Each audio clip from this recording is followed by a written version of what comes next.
Guys कैसे हो तुम लोग यार। आई होप कि तुम लोग काफ़ी अच्छे हो, तुम्हारे एग्जाम की प्रिपरेशन भी बहुत अच्छे तरीके से चल रही होगी।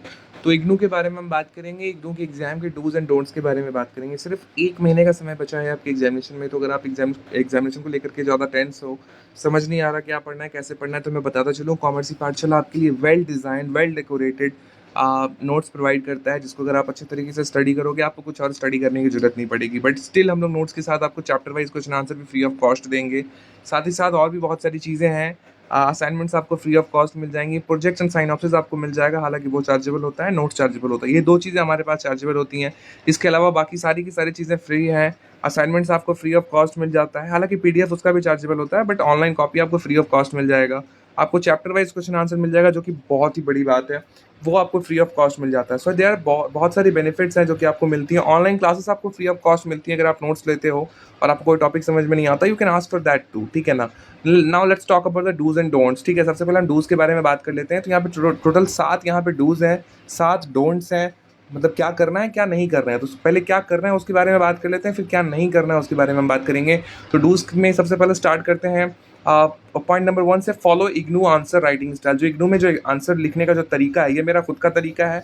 मैंने खुद से एग्जामिनेशन में इस तरीके से लिख करके मोर देन 75% लाए थे। बाकी के जो मेरे स्टूडेंट्स हैं उन लोगों ने तो 75-80% भी लाए हुए हैं एग्जामिनेशन में। तो मुझे काफ़ी जलन होती है उन लोगों से कि भाई मैंने ऐसे लिखा, मैं इतना लाया, तुम लोगों ने वैसे लिखा, या मेरा ही स्टाइल फॉलो किया मे बी, तो उनका उतना ज़्यादा आ गया। हालांकि मैंने कहा था कि इस तरीके से ही लिखना है, राइट। तो जो भी स्टाइल मैंने यहाँ पे बताया है, सिंपली उसी तरीके से लिखोगे। किसी भी आंसर को लिखने का बहुत ही सिंपल सा तरीका होता है। पहले आप उसका इंट्रोडक्शन दे दो, फिर उसकी बॉडी लिखो, पूरा का पूरा कॉन्टेक्स्ट लिखो, एंड देन फिर जाकर के आपको कंक्लूजन करना है। सिंपल इस तरीके को फॉलो करोगे एग्जामिनेशन में, no doubt, there is no doubt कि आपके मार्क्स 70% से कम आएंगे। अगर आप अच्छे से करके जाओगे, अगर आपको टॉपिक अच्छे से याद रहेगा, आप अच्छे तरीके से लिखोगे, डेफिनेटली आपके एग्जामिनेशन में मार्क्स मोर देन 70% आने हैं।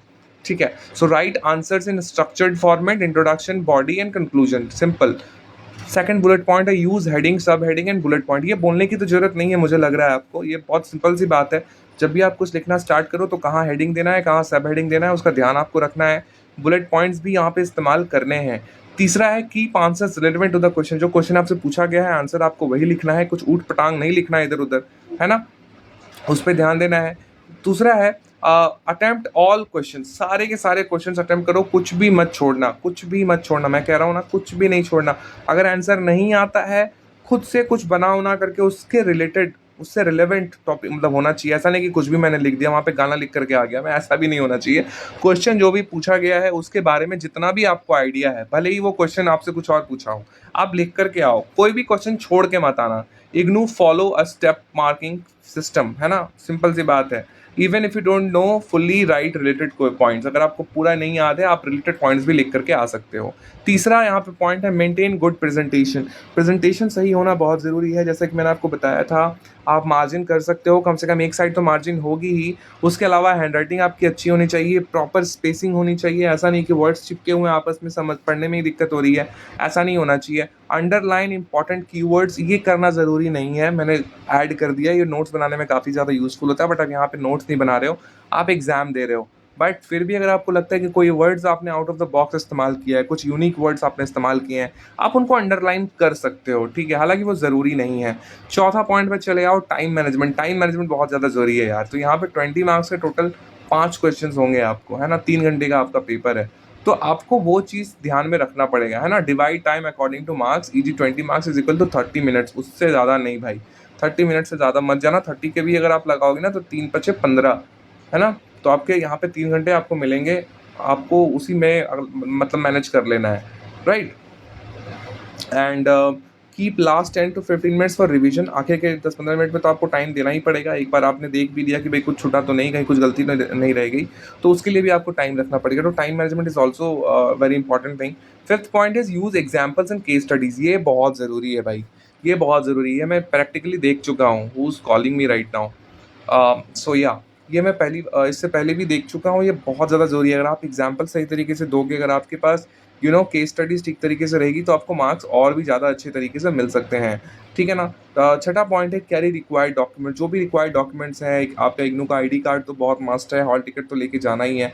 साथ ही साथ कोई आईडी प्रूफ भी ले लेना, अगर वो लोग मांगे तो। ज़्यादातर मांगते नहीं है, एडमिट कार्ड से काम चल जाता है, बट स्टिल आप एक आईडी कार्ड तो आपको अपने साथ कैरी करना ही चाहिए, बिकॉज आप कहीं जा रहे हो, आपके साथ कुछ हुआ है ना, आपको अपनी आईडी दिखानी पड़ी किसी को, तो उसके लिए एक आईडी कार्ड आपको हमेशा अपने पास में कैरी करना चाहिए। राइट करेक्ट डिटेल्स है ना, आपका एनरोलमेंट नंबर, कोर्स कोड जो भी है, वो फॉर्म जब आप फिल करोगे, जब आप एग्जामिनेशन का जो पेज आप फिल करोगे पहला वाला, सारी डिटेल्स जो है वहाँ पे बहुत अच्छे तरीके से डालनी है, बढ़िया तरीके से डालनी है, ताकि जो भी बंदा चेक करे उसको समझ में आ जाए, है ना, कि सब कुछ ठीक है। राइट, अब ये बात कर लेते हैं डोंट्स के बारे में। डूज आई होप कि क्लियर हो गया होगा। डोंट्स के बारे में बात कर लेते हैं। डोंट लीव क्वेश्चंस ब्लैंक, किसी भी क्वेश्चन को छोड़ के नहीं आना है, कुछ ना कुछ आपको वहां पे लिख करके आना है, ठीक है। तो एकदम कोई भी ऐसा नहीं होना चाहिए कि क्वेश्चन आपने छोड़ के ही आ गए, है ना। दूसरा पॉइंट है अवॉइड ओवर राइटिंग और स्क्रिबलिंग। आपको ओवर राइटिंग नहीं करनी है किसी भी हालत में। ओवर राइटिंग एक ही चीज़ की लिखा हो, उसी चीज़ के ऊपर आप बार बार लिख रहे हो, ऐसा नहीं करना। अगर गलती हुआ है सिंपली उसको काट दो, काट करके बगल में वापस से फ्रेश तरीके से लिखो। तीसरा पॉइंट है डोंट राइट इररिलेवेंट कंटेंट। कुछ भी इररिलेवेंट लिखने की कोशिश मत करना। जैसा कि मैंने आपको बताया, आप रिलेटेड टॉपिक्स लिख सकते हो। आपको कोई टॉपिक समझ में नहीं आ रहा, याद नहीं आ रहा, आप रिलेटेड लिख दो, लेकिन ऊट पटांग कुछ भी मत लिख करके आना। ऐसा नहीं हो कि आप गाने लिख करके आ गए हो, ठीक है। Don't ignore word limit. अगर वर्ड लिमिट है, जैसे कि 20 मार्क्स के क्वेश्चन में 1000 वर्ड्स बहुत ज़्यादा है, ठीक है। 1000 वर्ड्स अगर आप लिख के आते हो बहुत ज़्यादा है, उससे ज़्यादा आपको नहीं करना पड़ेगा। मैं तो 500 बोलने वाला था, मैं 1000 सेफ रहने के लिए बोल रहा हूँ, क्योंकि जितना ज़्यादा आप लिखोगे उतना आपके लिए बेहतर होगा। लेकिन यहाँ याद रखना, एक्स्ट्रा शीट भी नहीं मिलेगा। तो जो भी शीट्स आपको मिलेंगे आप काउंट कर लेना। आई थिंक 30 शीट्स होती हैं, बोथ साइड इंक्लूडेड। तो आप ध्यान देना कि 6-6 पेजेस सभी के लिए मिलनी चाहिए। 5 क्वेश्चन हैं, 6-6 पेजेस आपको इस्तेमाल करना है, उससे ज़्यादा आपको इस्तेमाल नहीं करना है। डोंट इग्नोर वर्ड लिमिट, ये मैंने बोल दिया आपको ऑलरेडी। अच्छा देखो, यहाँ पे बोला गया है ज़्यादा छोटा भी नहीं करना, छोटा करने से इनकम्प्लीट लगेगा। ज़्यादा बड़ा भी नहीं करना, क्योंकि उससे टाइम भी वेस्ट होगा, जगह भी वेस्ट होगा, आप लिखोगे फिर आगे वाला आंसर कहाँ, राइट। सो उस पर ध्यान देना है। Avoid last minute panic. Last time पे बहुत लोग पैनिक कर जाते हैं कि भाई टाइम बहुत कम बचा है, इतना ज़्यादा लिखना है, तो वैसा नहीं करना है। टाइम मैनेजमेंट पे ध्यान देना, आपको ये प्रॉब्लम जो है नहीं फेस करनी पड़ेगी। डोंट फॉरगेट क्वेश्चन नंबरिंग, ये बहुत ज़रूरी है। आप अगर दूसरे नंबर क्वेश्चन का जवाब दे रहे हो, ऐसा ना हो कि आपने 3rd वहाँ पे लिख दिया, 4th वहाँ पे लिख दिया, है ना। तो क्वेश्चन की नंबरिंग ठीक तरीके से होनी बहुत ज़रूरी है।